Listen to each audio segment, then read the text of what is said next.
everybody. Welcome to the Wicked Awesome podcast. This is our first episode. Yes, two Rhode Island girls. I'm so excited. I'm Shanna Moakler, and this is... I'm Claudia Jordan. And people would probably want to know, like, why Wicked Awesome? Yeah, right? exactly, right. Wicked is a thing that we say. There's a few words that are, like, very much indigenous or very much used in Rhode Island, and Wicked is one of them. So as soon as someone says Wicked Awesome, I'm like, Rhode Island. Exactly, yes. Yeah. Well, anyway, really quickly, and we're, Yeah, Rhode Island girls. We're Rhode Island girls. Former pageant girls. Pageant girls. Miss I don't think people realize how far back you and I go. That was I was 1991.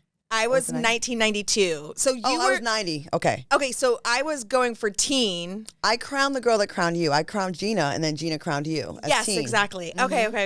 So we're going to have to talk all about, like, pageants and all that good stuff. But that's where I officially met you in Rhode Island. We were both doing Miss Rhode Island Teen USA and Miss Rhode Island USA. And I was very excited seeing you climb up the ranks and just seeing you shine. Like, when I first saw you, you looked like a little sweet, like, 12-year-old. Oh my God. I was like, okay, I didn't like hit puberty till I was like almost 17 years old. The very next year you came back and I was like, wow, this girl right here. And it was so obvious you were going to win. Oh, I was in the audience when you won. It was so obvious. I was first runner-up to Gina, and she was just so beautiful. She went on to win it's Gina Tognoni, everybody. Mm-hmm. She went on to do soap operas and won an Emmy and all kinds of Rhode Island people. We get slept on. No, I think like we kill it. Like we've won The Amazing Race. We've won Big Brother. True. You're on the Real Housewives. Former Miss USA. Miss USA. I mean, I feel like Rhode Island kind of comes in strong in the reality world. But I think people don't give us our credit. And I think it's our job to kind of put a light on. Now they have Real Housewives of Rhode Island coming. I know. I was up for it and I didn't get it. You were up for it? They taught you? They didn't even talk to me. I was like, you and I should have been the first people on that. Why are we getting... Who... This camera right here? Why are you overlooking us?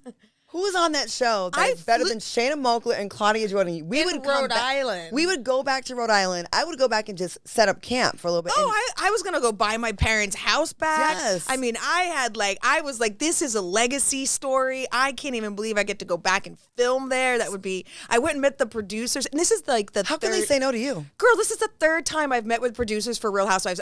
I was up for Real Housewives in Beverly Hills twice. And the first time, Yolanda got it, which, I mean, she's kind of amazing.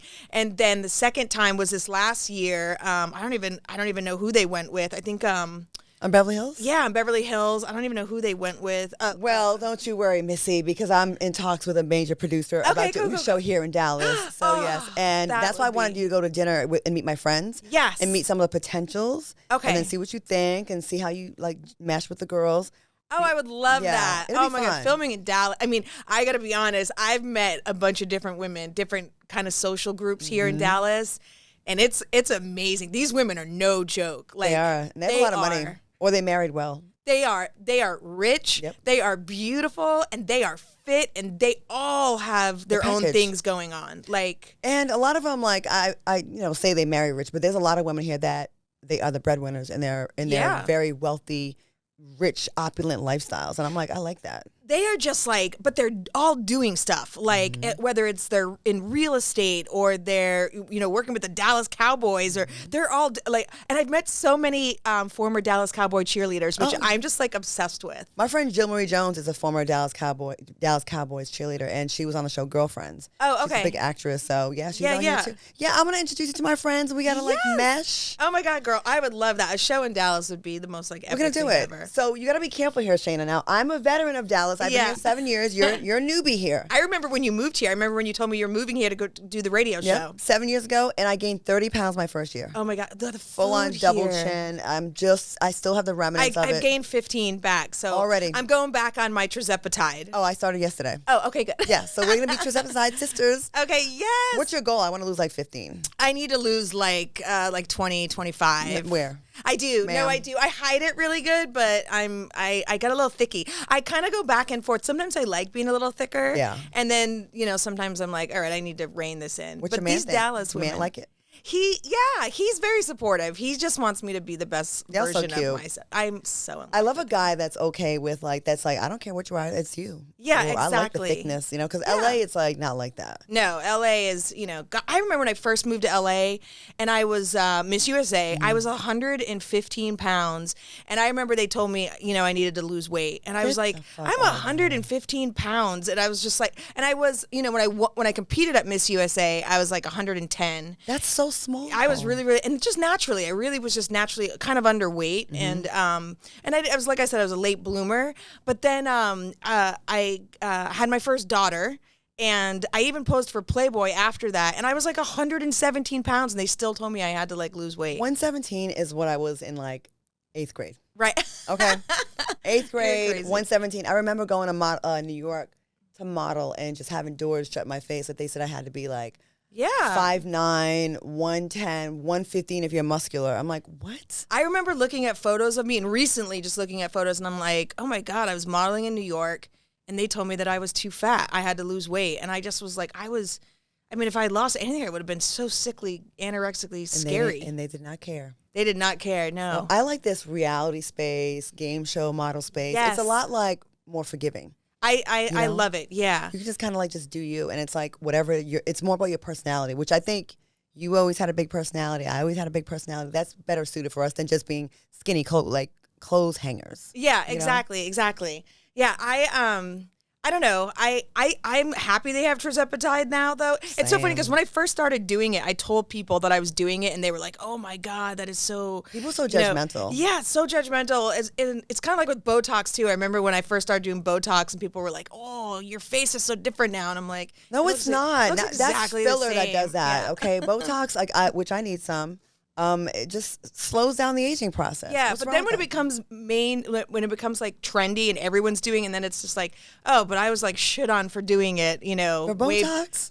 Oh my God, yeah, Botox way back in the day. I don't think people understand what Botox is. I think they mix up Botox and filler too. Because they say, face full of Botox. I'm like, no, that's a filler face. Exactly. And I had that at one point. Right, I did too. I had to have it all. I had it dissolved too. I was starting to look older. I do too. I think it really it goes for a little while, and then it gets to a point where it's and then it migrates, and that's the problem with filler. It pulled my face down. Yep. And I kept going to new places, and they would say, "Let me put more filler." And before you know it, I had probably like 5 years worth of filler on my face. I looked insane. Yeah. So I had it all. Me too. Someone took the time to do an ultrasound of my face. Oh wow! And they saw where it had migrated, so it was pulling my face down and making me look older. So I kept going like, help me, fix me. And then they would just, of course, want to get the money. They would just shoot you up. Yeah. So I finally went and had it all dissolved, and it made me look better and younger, actually. Oh, wow. Okay. Mm-hmm. Yeah, I went and had like a halo with Dr. Bentali and just did like a whole like refresh. And, what's a halo? It's like a mini facelift kind of. Oh, I need that for my neck. Like, yeah, I just did like my neck. Wait, are we obnoxious right now to the viewers?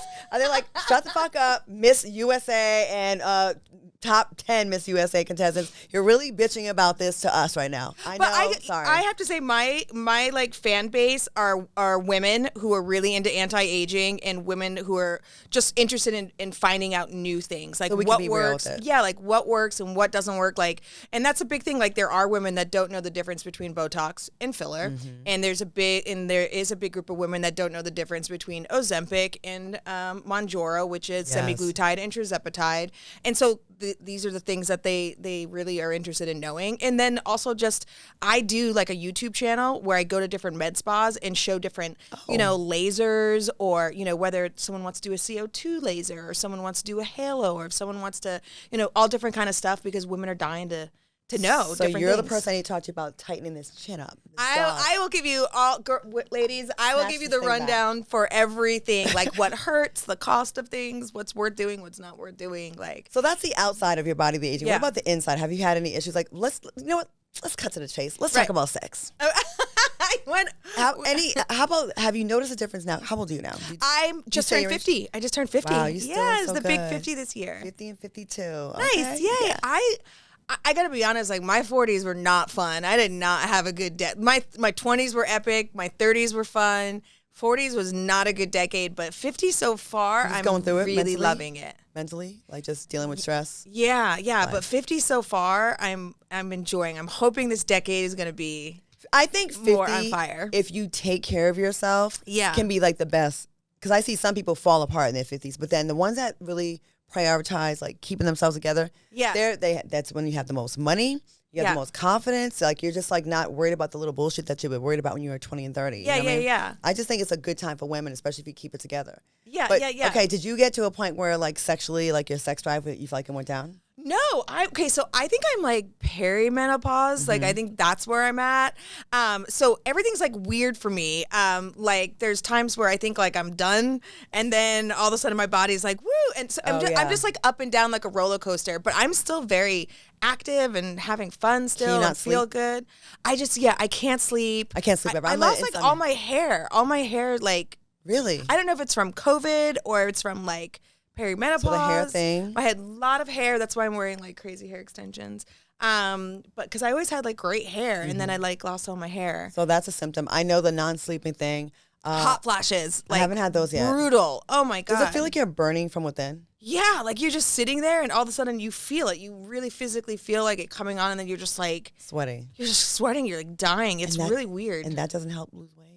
No, it does not. Well, then menopause too, like you gain weight. You know, that's like a whole other thing. So when do women have like fun? Like we don't. We have puberty, which screws us up. Then pregnancy is another thing where we have no control of our body, and then menopause where we have no control of our body. And then menopause, and then you're done. Yeah. So where's our glory years? Like, where are they? Right. I'm saying, like, it's like always when we're 24. 24, right?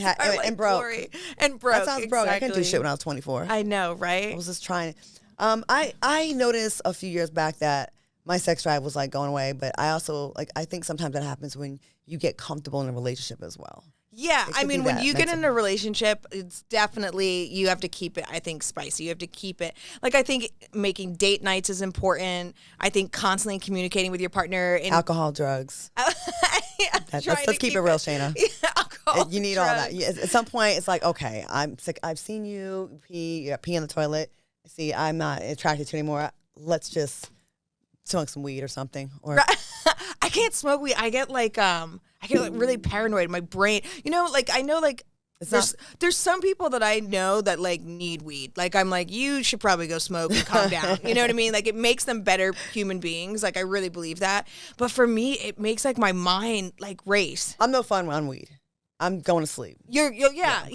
And that's another thing. Like, people who like can smoke and then go out and socialize. How can you function and do a job? That. Yeah, like, how do you like do a job on weed? I could never. Like, I'm the kind of person that just like, I'll just take gummies too. Like, I take the most minuscule amount, but I'll just be in my bed laughing. I need to watch movies, and then I'll go cook from scratch. Oh, so you get high and then go cook? Yeah, like from scratch. See, that's how you gain 15 pounds. That's why I can't like smoke or really do gummies, because I get munchies really bad. I did mushrooms, like a mushroom gummy. Oh, okay. That was a fun time. Yeah. It made everything happy. Well, now mushrooms were like one of the first things I ever did when I was a kid. Ironically, in Rhode Island. Yeah, in Rhode Island. Like, what? Like, who does that as their first like? You were pretty advanced, because back then it wasn't like as popular as now. No, and it was like giant cow patty mushrooms, like disgusting, and it took like... And they grow on cow shit. Who was the first person that saw a mushroom on some cow shit and said, I think I'm going to get that and dry it up and then eat it. Yeah. That's like the first thing like I ever did in Rhode Island. And I actually really liked it. But nowadays, they have like micro dosing. That's what everyone does. And it's not like the hallucinating. It's more of like you just laughing. That's no fun. It's more like you're more like, just laughing kind of a thing. Mood. I did that a couple weeks ago, actually. It was great. It was good. I haven't really done the micro. I'd try it. I would be down to try it. Yeah, I mean, listen, it might be the end of the world right now with all that's going on. And I watch the news constantly. So I'm all for things that make you feel good. I really am. And I'm not going to apologize for that. Maybe that's me being 52. Like, I don't feel like I should be apologetic with how I have to handle the world right now, because we're constantly being bombarded with negativity. That also makes you gain weight. Yep. Being stressed out, the cortisol around your midsection. Like, I'm watching the end of the world, and I'm eating a 2-pound bag of pistachios and my Haagen-Dazs ice cream. And I'm like, okay. I think everything in moderation. I think whatever like makes you the best version of yourself, and as long as you're not hurting anybody else, treat others as you would like to be treated, and just, moderation. Drink in moderation. You Want to microdose moderation. Do you have Botox self-control? in moderation. In moderation, yes. Yeah, all that stuff But in you have moderation. self-control, though. I do. I'll tell you the only time I didn't, where I really had a difficult time, was I used to vape. I quit 2 years ago, and I loved, it was nicotine. It was like the 5%. It was those little fruit-flavored, they were called Flume Floats. And I had no control with them. I would wake up in the morning and vape. I would vape all day. And it took a lot for me to quit vaping those things. Really? I love them. So it's like a hookah kind of? They're just like little Flume Floats. They're little vapes and they're fruit flavored. I had one called strawberry ice cream and Your eyes are lighting up now to talk about it. Just you're speaking very fondly about this. I can tell. And if I took like one puff right now, I'd be hooked for like 6 months. Really? Yeah. I love them. I didn't know. Okay. I hear people being addicted to them, but I'm like, really? But you can get addicted to anything. Yeah, but that's otherwise I don't really have an addictive personality. Like I can hold my own, but I don't really get too crazy. But with those Flume Floats, oh my God. I'm jealous. I am addicted to anything I like. Really? It's like whatever the thing is that week, it's like, yeah, like now I'm on this pistachio thing. I don't know what the hell. I love pistachios. Yeah, but when you eat like 1,000. But those aren't really that bad, right? Well, 1,000 of them in a week is not good. Yeah, you know what I mean? Like, I get the bag that says 10 servings. And I eat it in one sitting. Like one sitting. Yeah, and then I'm like, there's other things though, Claudia, I think you could be addicted to that would be like way worse. Like crack, maybe? Like meth, Okay, I haven't tried that. Pistachios, meth, Pistachios like and you gotta like pick your battles here. In LA, I knew people that did meth too. Yeah. Yeah. They were all thin. And they were really good about cleaning the house. I remember when I first started modeling and I moved to Miami, all the models were doing speed. Like, I just remember they were all so rail thin and they were all just smoking cigarettes, coffee, and speed. I never got into things that like man-made drugs like cocaine. I never got into that. It scared me really bad. But I just remember that's what all the models were doing. And I was like, really? Like, do you have any crazy, that's a crazy story, like with all the auditions and meetings and stuff. Do you have any like horror stories or stories like from back in the day? I have so many. I don't even know where to begin. I wonder if we have like similar. I told this story before, and I've named names. I've said it before. Oh yeah, Steven Seagal. He was one. Oh, I have a Steven Seagal story. You too. Did he have an audition at his house for a movie? I did have an audition at his house for a movie. You one of the rooms. Oh my God, yes. Did he try to give you a massage and say I can fix your neck? Oh my God. I was like, oh my God. Oh my God, Claudia. Some of my best acting. He flew me when I was like 18 years old from New York to LA and like did that whole thing. And then like gave me and told me he was like like a sensei. Yes, and he like could fix your back. Yes, he could fix my back and give me acupuncture and he was like, you should take off your top and lay on the bed. And I was just like, no. He closed the shade and he's like, are you shy? I'm like, yes, he closed it. And I could hear his kids playing like in the background. So I thought like, not the pitter patter of kids in the background. Yeah. Tries to molest you. Like really crazy. I can't believe you have that story. It was an audition. The first time I went, it was totally legit. Like there was a bunch of people. It pisses me off, Claudia, so much because this is where it's like so disgusting. Mm-hmm. Like you're just fucking with someone's dreams. Yeah. You're like fucking with someone's hopes. Like actresses and models and trusted someone who is like an established person in Los Angeles. Yep. You would never think, especially being invited to like their home, their kids are in the background. That's crazy with the kids. The kids weren't there when I was there. So he was telling, so the first time I went. He brought me into a room and he was like, I'll give you acupuncture. So I was like, okay. He was like, take off your top, lay on the bed. I did. He did do like a couple acupuncture things. And then he was like, okay, I'm just going to give you a massage now. And he like was like, you can sit up. And I just was like, remember sitting there like with my top off and he was like massaging me. And I just was like, this is and you were 18? I was like 18, yeah. Oh my and God. I was so incredibly uncomfortable. And I was like, well, when are we going to read for this part in your movie? And then he just gave me like some fake, script or something that had nothing to do and with anything that he never planned on. And then no obviously, job, of course there's no job. And then I just like ended up flying back home, like just feeling like. That's so mean because. It's disgusting. Like, it's so disgusting. How many girls went further thinking that this is what everybody else does? I got, the first time the audition was Real. And so I didn't get it. So then another one happened like years later. So I remember thinking, oh, well, last time it was legit. So when I got there like 6 at night, it was just me, him, and his assistant. And then he's like, well, waiting for someone to come read with you. That never came. He wanted to give me a tour of the house that I did not ask for. And then he got me upstairs, locked the door, said the same thing about, oh my God. When I get nervous, my neck gets tight. So he's like, why don't you like let me work on your back? I do this from all the stuff I learned in the Middle East or the Far East or whatever he said. And he said the same thing, but I didn't take anything off. I was like, the best acting I ever did was that day. I acted like I was getting period cramps. And oh my gosh. if you just let me come back in a couple of days, it'll be so much better, Yeah, And then he was like, you promise? I'm like, yeah. I felt so gross to say that. And then he finally unlocked the door and like he's walking me down the stairs. I could feel him right behind me, and I'm like counting the steps, like 5 more steps, like to get to the front door.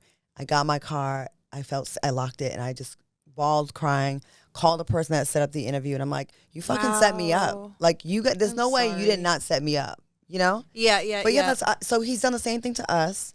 Have you seen this motherfucker recently too? The hair plugs are just ridiculous. Have you seen very big and this bloated. Disgusting human being? Like that's karma. Look him up, real oh quick. my God, it is like. Let's see what Steven Seagal looks like. Steven, if you're watching, you should just really put us in a movie. We wouldn't be talking shit about you right now. You can go fuck yourself, Steven Seagal. That's what you can go do. So yeah, that's disgusting. I can't even believe that. And other producers, like they'll go way out their way. I have a show for you. Meetings with your people, get on the phone with your mom. That I think is the most frustrating thing for me is how many people just pry on the hopes and dreams of young girls. And I mean, I was very fortunate because I had a very strong family background. I had real good support from my mom and dad. And yeah, exactly. Sure? Oh my God. I'm sure you didn't want to let that. That man felt my boobies, my 18-year-old little boobies. He wanted to be inside That's you. Disgusting. At least he gets to be inside of you. I ran away too. I did the same thing. I'd like to see this. Zoom in on that, please. Please get a close up of that. Look at those. And when I saw him, the hair plugs were freshly done. Oh, that's karma right there. That could have been your man, Shanna. Oh my God. Your hubby. I did not like that man. And I ended up doing a TV show called Growing Up Supermodel with his daughter. And she is the most incredible young woman. She's a plus size model. She is so awesome. And he's not very nice to her. And it makes me just... Did you tell her? Like, I don't think I did. So I'm sorry if you're finding out this way. Well, daughter, you're grown now. Your dad's a perv. I think she's well aware of, who he is as a person. But he probably thinks I didn't rape anybody. You know what I mean? Like, what's the big deal? Everyone else is doing it. And now we hear these stories. She showed up. She came to my house. She came to my house. She wanted it, sort of a thing. I didn't force her out of her clothes. But I think there's like two things. Young girls are socialized. When we're younger, we're raised to be nice and to not make the other person feel uncomfortable. So sometimes it'll be at our own suffering. Like, real, like, why don't you say anything? Why don't you fight? I don't know. We're taught, be nice. Yeah, nice. For me, I didn't hit puberty till I was till I was 16 and a half, almost 17. So I was just really little. I was 4'11" and 75 pounds, and guys just didn't, talk to me. So I learned to shoot pool and play cards, to kind of talk to guys and stuff. But I also just wasn't popular, so I really changed who I was for different groups of people. I would kind of, act and kind of be a different person to kind of try to fit in. So for me, for a long time, it took me a long time. I mean, well into my 30s to realize I'm not changing who I am anymore to get someone to like me, but I did do that in my 20s, and especially someone in a power position like Steven Seagal or a producer or someone who had the capabilities of maybe helping me make my goals and dreams come true. I definitely changed who I was as a person, and that's something that I really admire about my daughters. They don't do. And I wanted to make sure that my daughters never did that, is, change their moral compass or who they were to appease someone else so that they could fit in. That's a big deal for you to admit that, though. Yeah. It's to have that self-realization to even realize that, because a lot of people wouldn't admit that. So that had to be exhausting too, right? It was exhausting. And it was, and that's why I feel like a lot of my relationships didn't work out, because I changed who I was to fit those men's worlds, and they weren't, I wasn't really being true to myself. So it was they we were never really going to work out because we never really fit to begin with. And they weren't getting the real you. Exactly. But you know, maybe that comes from pageants. Yeah. Think about it. Like you do Miss Rhode Island. Okay, this pageant requires this. Okay, I didn't win last year. Let me fix this to give the judges what they want. And it's not really like you. It's like, let me give the judges, I'm playing to people. Like we're constantly playing to other people. Exactly. And people pleasing. And being a version that you think people want you to be. This perfect teenager, this perfect title holder, this perfect person. And I one thing that I've noticed in pageantry and I think is kind of changing is that perfect role model that I think is definitely changing. You know, I think that it's very fake. Yeah. Sometimes those girls that looked like they were like the perfect girl was such cunts, okay? Yeah. Or just so fake and just so obnoxious when they weren't on stage, you're like, oh my God, if they can see this bitch right here, that is not Little Miss Sunshine on stage there. Exactly. Yeah. There's that, or just delusional. I remember I went to Miss USA. Was it Miss USA or Miss Teen? It's so different, you know, Miss USA when you and I did it when Madison Square Garden owned it, because when I crowned Allie Landry, then Trump bought it, and even the Trump era was pretty fantastic. I'm not gonna lie, like when he owned it. Yeah. But you know, it wasn't until IMG kind of came in and. It's different now. It just became. It's not even on NBC anymore. It used to be huge. So it's just a different world. Than when we did it. Yeah, my roommate at the time, I forgot if it was teen or it was Miss. She let everyone use her scale. I think it was teen. Everyone use her scale, and you're like, okay, I'm good. I'm still in the proper, you know, you're very strict diet before you go down there. Yes, yeah. And so everyone's like, okay, cool, I'm good. She waits, this heifer waits till the night before finals to say, Claudia, I'm going to tell you because I like you. I adjusted the scale 5 pounds, so everybody thinks they're skinnier than they really are, but they all gained weight. And I'm like, you evil bitch. That's terrible. It was a teenager that did it. My teen. Miss Missouri. I never put your name out there, but how were you that young already thinking like that diabolical, like, I'm going to let these little teenagers think that they're on schedule, on point with their weight, but they're really all 5 pounds fatter. That's evil. Well, there were girls that were like handing out chocolate and stuff like that. And I was like, I mean, I was such a rail then. I didn't really have to like do my teen. I was so like ridiculously stupid. I just hitting puberty. So, you know, it wasn't, I was like, I'll eat all the chocolate in the pizza. They hated that. They probably hated you for that. Yeah, but not. It wasn't until my daughter, Alabama, my third pregnancy, that did it. That changed. Is that what made you like get curvy? Oh yeah, she took the life out of me. The girl pregnancies, I could have had like 10 boy pregnancies, like Landon. The boys give you beauty and the girls take it away. Is that true? Yes, I totally. Girl, did you feel ugly when you were pregnant? Oh my God, my nose got like fat. Like my nose. That's what they say. First of all, with Atiana, I threw up like 15 times a day. Like I was filming Pacific Blue, and it was so weird because I had a co-star who was trying to get pregnant in real life with her husband, and they wrote her into the show thinking that she was going to get pregnant, but she wasn't able to. But I did, and it caused such tension on the set. Fault, yeah, I know, but it was like it was really uncomfortable, and I just was throwing up everywhere on that set. Like, I mean, I threw up like 15 times a day. Throwing up like that. It was horrible. I would be like doing a scene with a dude and I'd be like, excuse me, and I'd like go and throw up, and then I'd come back and I'd be like, okay, let's do this. You're like, with my nice throw up breath. My throw up breath. Like literally I'd be like, I'm so sorry. It was disgusting. It was embarrassing, like throwing up in front of like an entire Did you have to kiss casting crew. Oh, I had to kiss. I was like, my character had to kiss like dudes like every week. With the throw up breath? Yes. And you know what? Shayna! You want to know what pissed me off the most? So you might understand this. Okay, so we all like were trying to get the producers to love us, right? Because, you know, then you get more episodes, you get paid more. And Mario Lopez was on the show with me on Pacific Blue, and love you, Mario. But okay, so I was engaged to Oscar De La Hoya, and so I would get the producers tickets to the fights in Vegas and stuff, you know, to like try to get in good with them. Plus, I was throwing up all over the place. On You're like, set. I might as well give you some tickets. I might as well give you some tickets to the fights.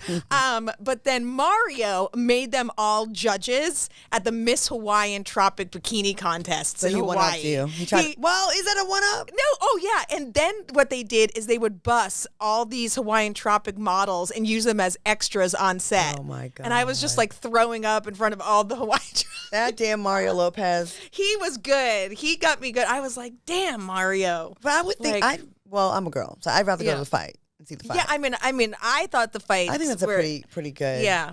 What about, okay, so we have some bad stories about Hollywood. Any good stories you have? Like who do you like adore in the business at? Oh God. One of the coolest experiences I had was I was on Joey with Matt LeBlanc, and I just remember, and it was, Friends had ended, and he took over the Friends studio, and it was for the spinoff for Joey, and I just was like, he was the nicest person. He gave me extra lines. It was one of my dream job, just being on that set, like on a Friends episode set. It was so cool. That's gotta be amazing. Yeah, and I got to be like in Jennifer Aniston's what was once her dressing room, and I just was like, man, to be able to this is where you come every week, film an episode. Sitcom TV is like the best schedule ever. You're on like Warner Brothers or something, and there's like the commissary, and just seeing other projects being made. It's like, what you see in the movies with like showgirls and cowboys and everything. It was just like I was just like, this is why I want to be a part of Hollywood. This is so coming cool. from the smallest state in America, Rhode Island, it's like a lot of people didn't leave the city or the state. No, I don't think anyone. I think maybe you and I are the only ones that left. There's like 5 of us that left, okay? Me, you, and like Jeffrey Osborne and like 2 other people. Yeah. Well, I would say one of my favorites is, 2, Howie Mandel, the host of Deal and No Deal and a ton of stuff. And that show kind of reintroduced him into the business again, gave him a second. Yeah, I love him, man. He's so nice and so humble. Like, he remembered things about you, like your family. And then also Jamie Foxx. I got to sit next to him every day for every Friday for 4 years. And I'm like, you're an Oscar winner. I didn't grow up watching you. I met Jamie, and he has always been so super, super nice. He's nice, and he's so talented. He's definitely a triple threat. Yeah. Maybe a quadruple threat. This guy will make a story or a song about anything, and he's such a great storyteller. Yeah, yeah. And it was just really fun. I really wish, if I could pick one job, dream job to bring back, it would be to bring back the Foxhole they called it. Yeah, I remember that. So fun on Fridays. That. I wish we could, Jamie, I saw you at the BET Awards. You did say on camera, and I do have it on camera, that it's coming back. And I really would I think the fans would love for us to come back, especially after all you've been through. I think it'd be a great time to do it now. I would love to see that. The world needs us to talk about what's going on in the world right now. Yes, I love that. Yeah.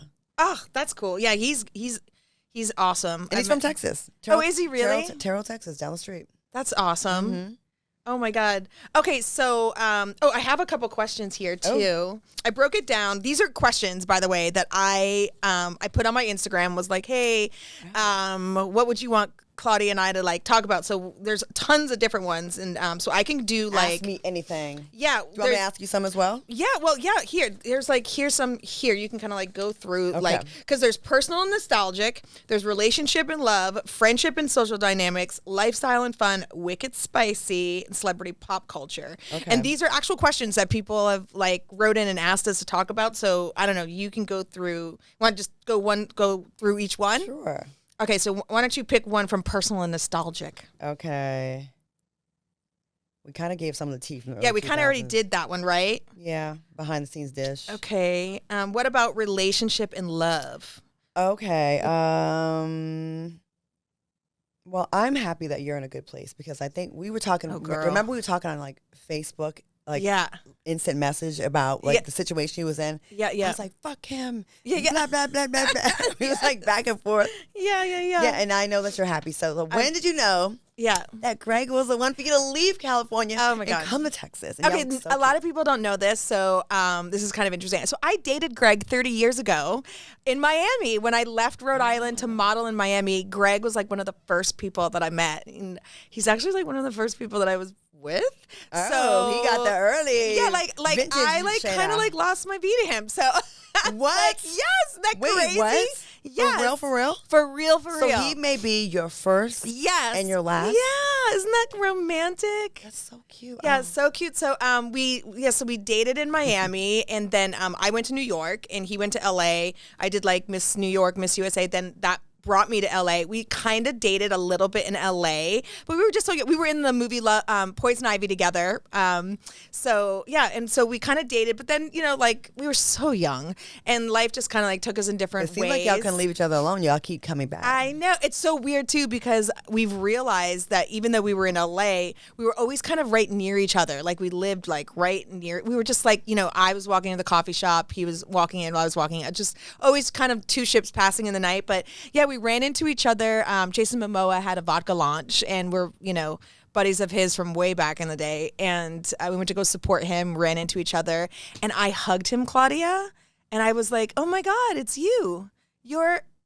It's you. Like he was wearing a Willie Nelson shirt, and Willie's my soul animal and my spirit animal. And then he has a son named Landon. I have a son named Landon. I wanted to move to Texas, to Frisco. He lives in Frisco. And I just was like, I just knew it was him. Yeah. So he like 6 months later, we got an RV and he flew to LA, packed up my 3 cats, my whole house. What? And yeah, 6 months? Yeah, we drove. Oh, you put it on him again. Yeah. You're like, I'm not a virgin. Like, I'm not that new young virgin anymore. I got some skills now. Yeah, it was just like, we were just like, this is it. We're going to do it. Let's do it. And he drove my ass to Texas, and I've been here ever since. So, yeah, it's really cool. But we dated 30 years ago. Wedding bells? Oh, my God, I would love to marry him. Does he know this? Say that. I don't know. Well, I'm asking you, so I'm interviewing you right now. I would love to marry him. Do you guys want to talk about it? Not yet. I don't want to, like, you know, if he put like pressure or anything. If he get an RV and went from Texas to LA to go get your ass, he's not doing that just to like date you. Yeah, I mean, I would think, you know, if it happens, it happens. If it doesn't, I'm just really, Greg, I want him. We're going to have a double date soon I get a boyfriend. And, well, you know what? I'll be third wheel, and we're going to have a talk, me and you. Right. So Shanna did not tell me to do this. I'm doing this on my own. Yeah, I mean, I love it. I love him. I'm really happy. Yeah, I'm really, really happy. This is good. I'm telling you, last time we talked a lot, you were in a really dark place. I had a rough, like 2 years ago, it was really, really, really rough. But it was like before that. Yeah, and yeah, I mean, it was a rough decade. You know, I've had a couple rough decades. It's a rough decade. Yeah. But I've seen the light, and I'm really. Doesn't it feel happy. so good though when you get past the storm? It's like. And then you look back and you're like, what the fuck was I doing? Like, what was I thinking? The guys we cried about were like, I can't believe I cried about that. And you're like, thank you, God. Like, you did. You did have my back, you know? There is that thing of divine timing, you know, trusting God. God does remove you from situations for a reason. You may not understand it. At the time, it feels so devastating, but it always makes sense later. Yeah, you're like, oh my God, thank God. Yeah. You ever see dudes that like, you just were like, oh my God, so devastated. And then like 20 years later, you see them and you're like, thank fucking God. Recently, I could not believe the way that he aged and the way I aged. Yeah. I'm like, that's because you're negative ass energy. Yeah. I'm just like, wow, God, thank you for dodging that bullet. And it's like, oh, I would have been with the Crypt Keeper. Right. You know what I mean? If I had just stayed or like had you like dumped me or whatever. But yeah. And I mean, I fought valiantly for some of these dudes, and I'm like, thank God. I tell my friends, like I have a couple friends that are going through breakups. I'm like, look, one day you're going to get to the point, and I'm going to help you get there, where you're going to look back and be like, I can't believe I was tripping over this. Yes. I go, the sauce is you. Like I want to go back in time and punch myself in the face for a couple. Well, and you are good for punching people in the face now. I will. Google Shanna Moakler, punch and hide nightclub. I heard all about that. Okay. That's I can talk about it now. I couldn't talk about it then. I was like, I fucks with her. I mean, shit. She's like, you know, that's the thing though in LA, like in the East Coast where we're from. We go see you. Well, that's the thing. Like you go and fuck someone's husband. You're gonna get met with an angry wife. Yeah, we're not gonna just like, oh, I'm gonna just pray for. No. I got to see you. Yeah, but in the East Coast too, it's like you talk shit, like you're gonna get punched in the face. You're gonna get punched in the face. You are. Like people are gonna fight you if you disrespect people on the East Coast. Like, and we're not gonna get a gun. And we're not pussies like that. People, you will get seen. People show up, and in LA, there's no accountability. Oh, people will hug you. They're like, "Hey, girl," and they can't stand you. And I don't do that. I don't like. I'm like clearly. The East Coast girl is still there, where it's like, no, if you're gonna sleep with my husband, you're gonna deal with an angry wife. Like you're gonna talk shit about me, I'm gonna confront you, and I might punch you in the face. Like that's just, and I expect that in return. Like if I do some stupid shit, like check me. That's I understand. Without saying names, you connected. Yeah. Oh, I'll totally. Yeah. Was it a good punch? It was pretty good. So this is the thing. So should we talk about it? Yeah, we can just talk about it. Okay. So listen, we're keeping it real here. Yeah, I don't know if I talked about it on another podcast or not, but okay. So it was like my husband Travis had an affair with Paris, right? And we had separated. So, and it's probably good to like just people have a real clear understanding of the timeline. I think you get villainized sometimes about stuff, and I'm like, no. Yeah, oh yeah, but yeah. So, you know, I just had my daughter. She was 6 months old. We were still married. He had an affair.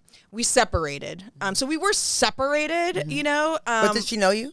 Oh yeah, because I had caught her sleeping with Oscar, my fiance Oscar. So maybe she wants to get to your coochie because she's like I don't know after your juices, like you know what I mean, like exactly Oscar, then like. And I got in her face about Oscar, so for her to like go after Travis so that was like okay. That was the second time. Does anyone know this? I feel like no one knows this, and I think you'd be more supported. Yes. If someone went after two, I had a girl that was doing that with me too, but two my guys. Two my guys. So, and I was just like, and Travis knew about Oscar. So for him to go with her, I was just kind of like, of any girl, like you could have any girl, and you had to go after the girl that fucked my fiance. Damn. Like, what the fuck?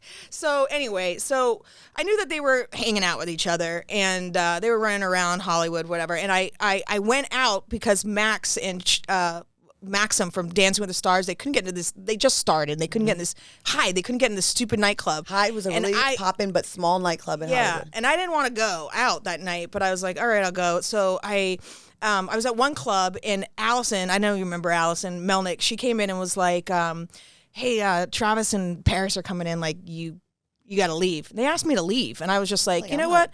I did. I was like, you know what? Can I finish my drink? They were like, no, you got to go. So I was like, all right. Why do you have to leave? I just was, I didn't care. You hadn't even punched her yet. I didn't even care. I was like, you know what? I don't even need this drama. I'm going to leave. So I left the other club right down the street, and I went and walked to Hyde, and I got. Oh, you left. Okay. And yeah, so I left, and I watched them, the paparazzi. I watched them walk in. I watched her go in with my husband because we were still married at the time, and I was like, wow, this is crazy. And then I went to Hyde. I got the Dancing with the Stars crew in, and then we were there, and I remember Cheryl Burke came up to me, this is like a half hour later, and we're in the bathroom, and she's like, Paris is here, and I was like, you know what, I'm just gonna go. This is not a good night. This is bad. You guys are in. You're having fun. I'm leaving. And as I'm leaving, that's not the Shanna I know. Well, yeah, but this is where it went bad, Claudia. This is where it goes bad. That's not a Rhode Island girl to walk away. This is where it went bad. So as I'm leaving, there's like a staircase. There's like a little staircase and then a big staircase, and she's making out with Stavros, that like Greek kid.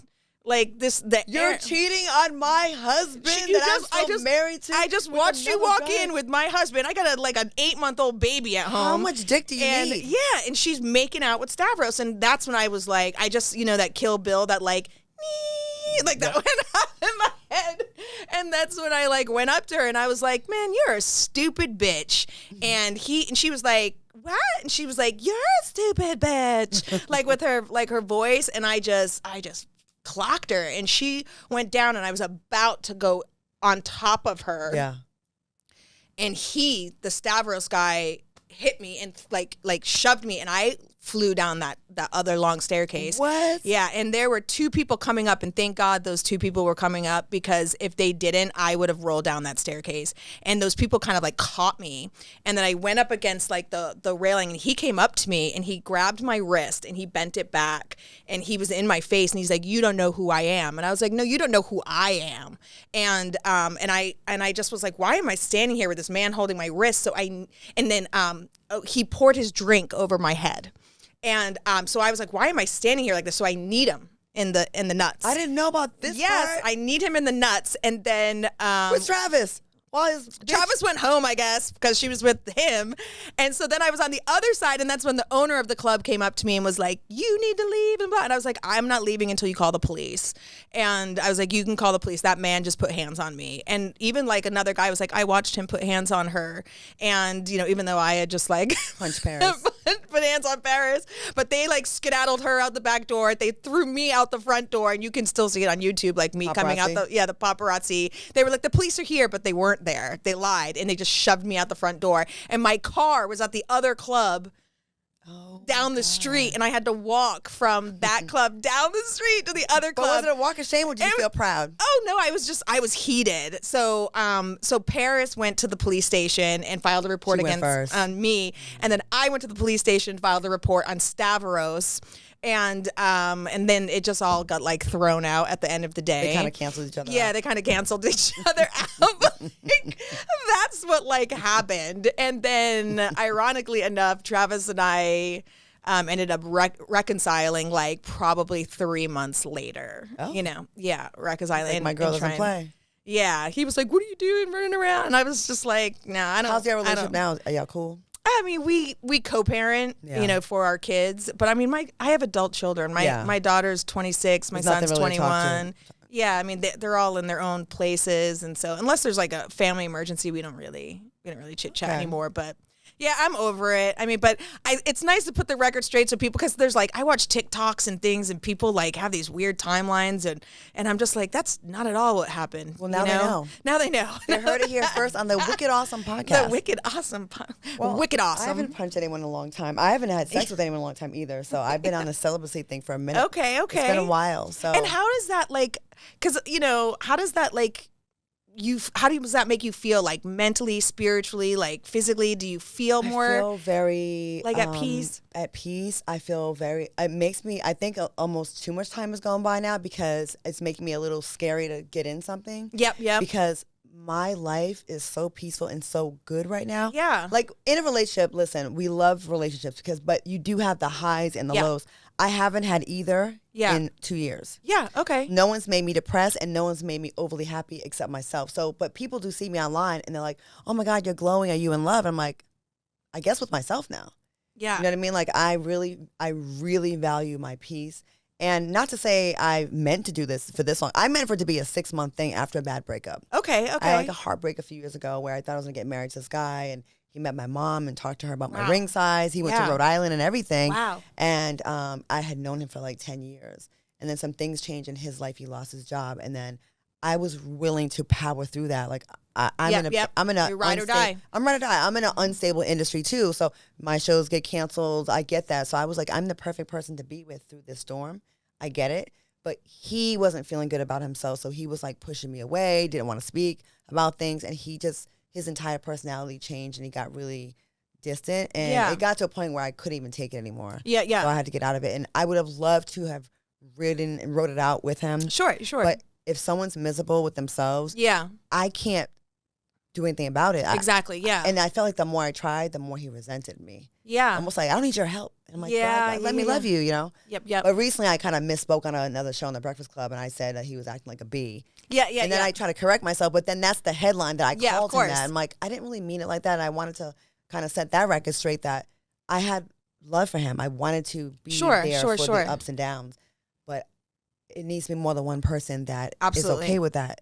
I can't, like, I tried to, like, love him out of the depression, but I couldn't. Right, and it was really sad. So after that, I was like, you know what, 6 months. Well, it's like, nothing. I feel like as women too, like we give 100% getting into the relationship. I always say like, oh, you should give 100% getting out. But at the end of the day, if your needs aren't being met and it's getting to a place where you're mentally declining, it's like, you got to get out. I started feeling bad about myself. Like he was downplaying some of the stuff that I was doing because he wasn't feeling happy about where he was. And I understood that. Like, you know, imagine like, you know, you're in a relationship, you're both successful, and then your show gets canceled, but your man's doesn't. Right. And his phone's ringing nonstop and yours isn't. Every time your partner gets good news, it kind of makes you compare it to. And with men too, because men have to be, you know, I really say this, and I say this to women, when men aren't in a good place, like in their career or financially, it's like very difficult to have a relationship with them. When they don't feel like they can be the provider, it just becomes really, and I've been like the breadwinner before, and it's not a fun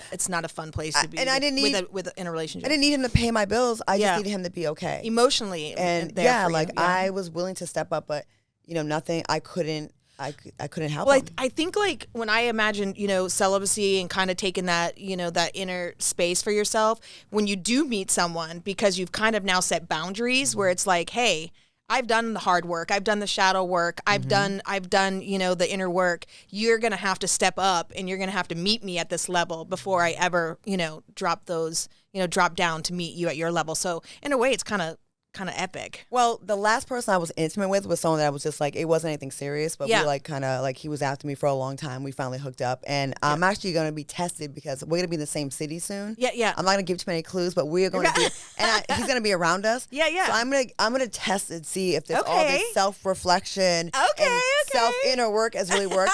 Because the true test would be hanging out, having drinks, and then saying like, because you could easily be like, well, I haven't done it in a long time. It's the last person I was with. Let me just go ahead and do it. Yeah. Or I don't want to settle for that. I don't want just that. Yeah, let's see if he like really values you and values all the inner work that you've done on yourself. And I don't want him anymore though. Right. Okay. I want the whole, like, he was fun. He was fun. Yes. I want the whole thing. I want the guy that's like, I want the guy that's gonna put my shit in an RV with your 3 cats and drive you across the country and be like, you're coming with, like, almost on a caveman, like, he's like a sophisticated caveman. Yes. Come with me, woman. Yes.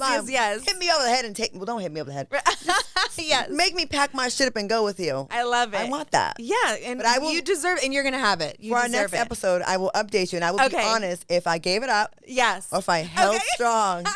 Okay? I love it. Okay. Gucci Gate, we're going to call it if I did. Oh, my God. Gucci Gate. I love it. And it's so funny, too, because, like, I'm glad I kind of got to put the record straight on that whole P thing anyway, but people are always like, she's always talking about it. And I'm like, it's not that I'm always talking about it. One, I've never really even got to honestly speak about it, and I've only said like tidbits like here and there, so people don't really understand like the real totality or the record of it. And I just gave a very small thing about it, but it's like I'd rather say it in clearly so people have it on the record and really understand the timeline. I've had that happen to me so many times, and people will get a bit or a piece of something and they will run with their own narrative, and then that's what they do in the press, it's like, I did like an article, about I think about like one of my companies or something like that, and they happened to ask me something about my ex Travis, and then the headline was about him and his wife, and the whole article wasn't even about anything to do with them. It was about my company, and it was just like, well, this doesn't even make sense, but that's what they do. And then I get blamed for like talking about them, and I'm like, I didn't even talk about them. And when you explain yourself, I don't get this narrative of,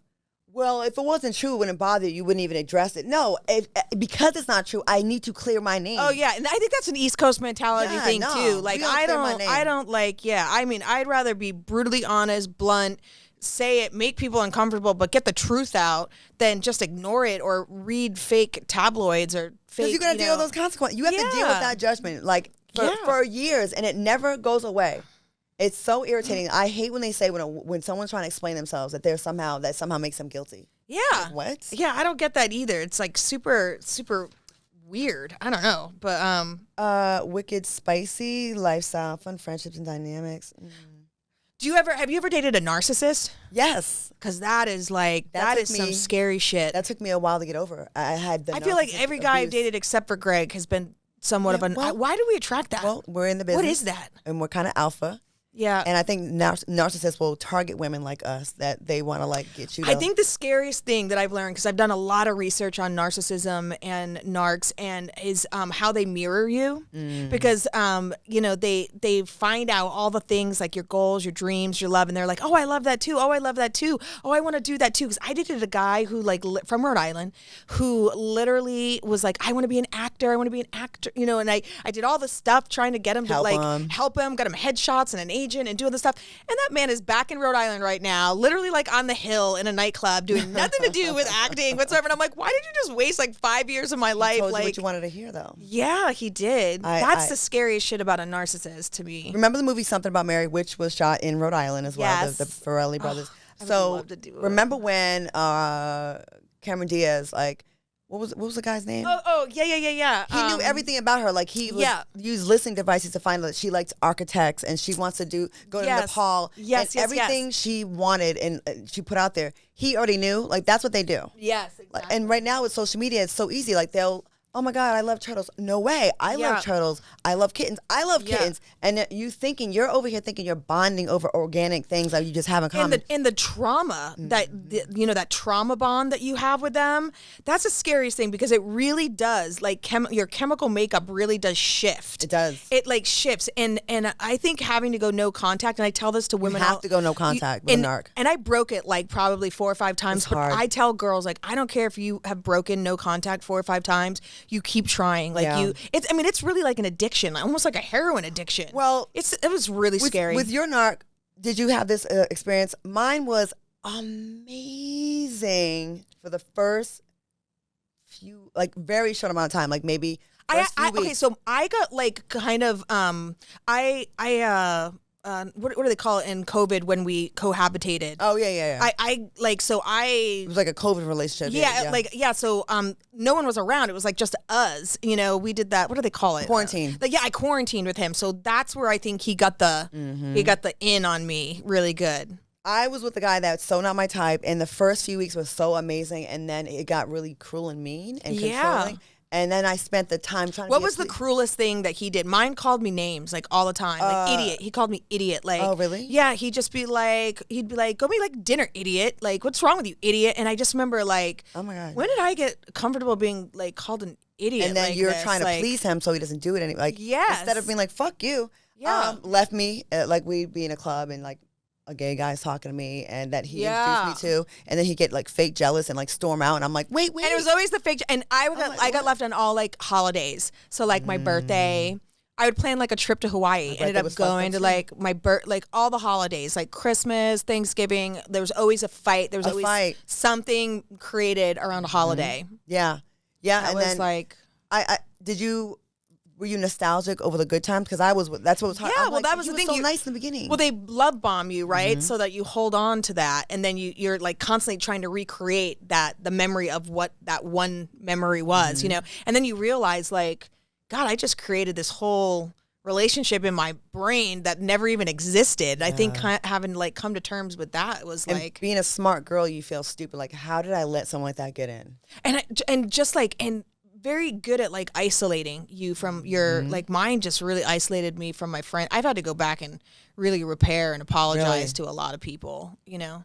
Well, I mean, they're really good at what they do. That's how they're able to get victims. Like if they don't present themselves as a narc right away, right? It never feels like that until later. You're like, wait, I think I was in that. I get asked a lot about this with women in my fan base, you know, because it's really prevalent. And I know a lot of people think narcissism and narcs, it's like kind of like a trending sort of thing right now, but it's really not. It's like something that's really, and it's both men and women, and it can even be parents, it can be siblings, you know, but I always tell girls, ladies, like if you are reading these red flags, like you need to go no contact, get out, you know. I help it's hard. My girls get out of relationships. I'm not a therapist by any stretch of the imagination. But, you know, when I'm not emotionally attached to the man like they are, it's easy for me to give them logical advice. So I do a thing with my friends, like when they're going through a breakup, it's called my breakup boot camp. Yeah. I take them like on trips. We went to the Bahamas one time. We went to... Oh, that's awesome.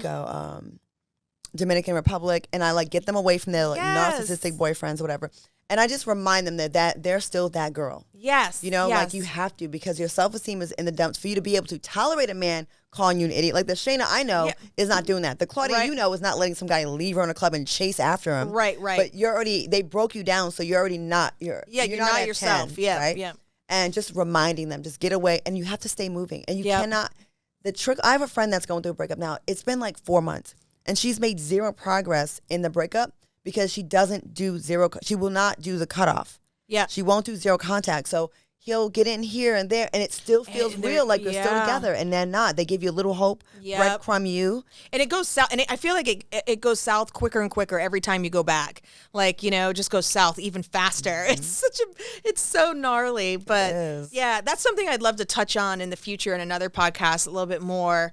I kind of want to do some research with the ladies out there and kind of go a little deeper in that for sure. But I know we're going to be wrapping up soon, but I wanted to, for you to, I thought it'd be fun for us to do like our top favorite 3 things about Rhode Island. Okay.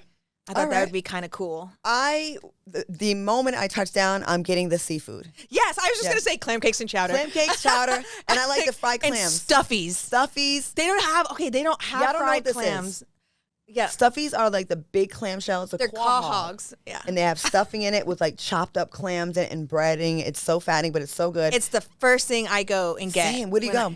I go to the Hot Club in Providence. Oh, that's what happened? Yeah. I just love them there. And they're super good. Flo's Clam Shack in Newport. Yes, super good. Iggy's is bomb. Right? Yep. So I get the clam cakes, the red chowder, dip the clam cakes in the chowder. Yep. Okay, so the food for sure. I like and people out there, the bakery pizza. It's cold pizza. Yeah. It's so bomb. It is good. I think they call it party pizza now, but I just like, so I go home and get like that. Do you bring it back? I do, yeah. I flew home with like a whole bag. Newport Creamery. Yes. It is an ice cream place. So it's got the green and white signage. It's like coffee milk. Ice cream place. Yes, coffee milk is a Rhode Island thing. So that's the thing that like they gave it. I mean, we had options of chocolate milk, and coffee milk, and our McDonald's have coffee cabinets too, which is like a coffee milkshake. I love coffee waffles, which is like it's made with ice milk, and I put Jimmy's in it. Which is sprinkles for you guys. Jimmy's, sorry, so Jimmy's, yeah. So I put the Jimmy's in my awful waffles, and it's like, oh. Yeah, I think we kind of have the same favorite things. It's the food. Yeah, the food. And leaving Rhode Island. Oh, and this is gonna sound gross, but I promise you it's good. I like snail salad. I love snail salad. Okay. I love snail salad. But it sounds so gross. It does sound so gross, but it is so bomb. It's sliced up and it's in this like they mince it with like oil and garlic and parsley. And it looks just like sliced mushrooms, but it's chewy. It is. It's so good. But younger. And calamari is my favorite in Rhode Island because they do it like with the hot peppers and stuff. That's the one thing I can't eat. Oh, really? Because I watched a horror movie when I was younger about octopus and it scared me. I can't. Well, first of all, I love octopuses, and then like I hate the fact that they're like my favorite to eat in the world. But yeah, Rhode Island food. It is. You know what we need to do one day? We need to ship some stuff out here. I need some stone crab claws, the chowder, and the clam cakes. Yeah, or we need to fly to Rhode Island, do our podcast there, go to one of the restaurants and just like do the podcast while we eat all the yummies. I need to get you back to the Jeffrey Osborne Celebrity Golf Tournament every year they have because I would love to do Rhode that. Island folks come back and you'll love it, and you're Rhode Island. Yeah, so let's do it. Yeah, Rhode Island royalty. Wicked awesome. Love this was fun. Yeah. We had a wicked awesome time. Yes, absolutely. Well, this is our first episode, guys. I know we're kind of all over the place, but we're hoping to touch down on all kinds of fun topics like this. So whether it's Rhode Island, East Coast love, Hollywood, relationships, current events that's going on, if there's anything that you want to hear us talk about, stories on set in Hollywood, let us know. And I'll be giving you guys weekly updates on my vagina and when it's going to be touched the next time, or when it does get touched. When I break this streak, I'm going to share it here on the Wicked Awesome podcast. I'm interested. I want to know. But otherwise, I had so much fun with you, Claudia. I'm so easy. Yeah, super fun. I love it. I love sharing old school stories. Same. And, we have a lot more in common than I thought. Like, we have a lot in common. Yeah. And you're Aries too, right? Yeah, Aries. And we're both Aries. We are real quick. Aries are the goddess of war. Yes. That's why we whoop ass and we don't care. Right. Exactly. Tell a friend. We're also the firstborn of the Zodiac, so we just run into things without thinking. And then think about it later. And we need someone to kind of dust us off and send us on our way so we can just run into another direction. And that's why I have a gambling problem. Right. So we will see you next time. If you like what you heard tonight, tell a friend. And also maybe hit us up on our DMs and let us know what topics you'd like to hear us talk about. Yep. And get the updates on my vagina and her love life. Yep. Until then, stay wicked awesome.